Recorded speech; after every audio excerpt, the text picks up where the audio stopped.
Hello friends प्रसाद academy रे आपनको स्वागत जनाऊँगी। देखंतु काली मु आप गोटे वीडियो करके कही ओडिशा स्टाफ सिलेक्शन कमिशन तरफ जूनियर फॉरेंसिक अटेंडेंट रो रिक्रुटमेंट आसिया जाउची। तो काली रो वीडियो रे मु केते कोन पदवी आसीबो ओनली कहितली किंतु तार क्वालिफिकेशन कहि नथिली कैटेगरी आज वैकेंसी केते कोन रहइबो डिटेल रे कहि नथिली। तो आज रो वीडियो रे हमें डिटेल रे देखि नबा कोन क्वालिफिकेशन रहइबो एज लिमिट कोन रहइबो ता सहित केते कोन कैटेगरी आज वैकेंसी रहिछि। तो ता आगु आप गोटे छोटे इनफॉरमेशन देना चाहूँगी। तो आम जो पुराना टेलीग्राम चैनल थिला तो सही चैनलटा कौन कारण डिलीट हो जाए।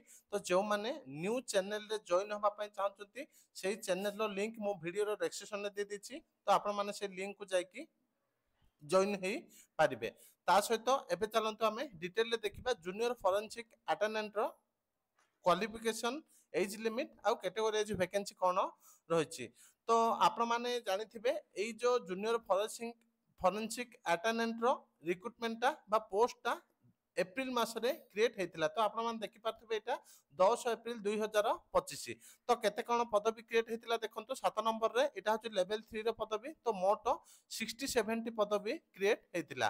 तो आरो क्वालिफिकेशन देखिया गले +2 साइंस रहिबार 90% चांसेस रोचे। जदि +2 साइंस न रहिला ताहाले आपनकर बीएससी ही रहिबा आउ आर किछि अलगा क्वालिफिकेशन रहिबो नाही। तो एई पदवीटा आपनकर संभावना रहउछि कि ओडब्ल्यूएससी रो स्पेशलिस्ट जो पदवी आसुछि सेतिरे एड हेकी आसीबो। तो आपण माने जानिथिबे एज लिमिट कोन रहउछि। तो एज लिमिट आपनकर 21 टू 42 वर्ष रहउछि। एबे चलंतु डिटेल देखि नबा कैटेगरी वाइज वैकेंसी पोजीशन कौन रोचे। तो जो मैंने लेटर टी निजे पढ़ा चाहते मो टेलीग्राम चैनल आम दे दीजिए लेटरटा। तो आपण मैंने टेलीग्राम चैनल जॉइन होके पढ़ी पारे। तो देखंतु डिटेल देखा गले एससी रही 15 T, ST 22 T, SCBC 11 T, general 46 T. तो मोट 54 पदवी रही। तो SC women 5 T, ST women 7 T, SCBC women 3 T, general 15 T पदवी रही। तो एतिकी इंपोर्टेंट अपडेट थिला जूनियर फॉरेंसिक कैंडिडेट रिक्रुटमेंट को लेके। Thank you.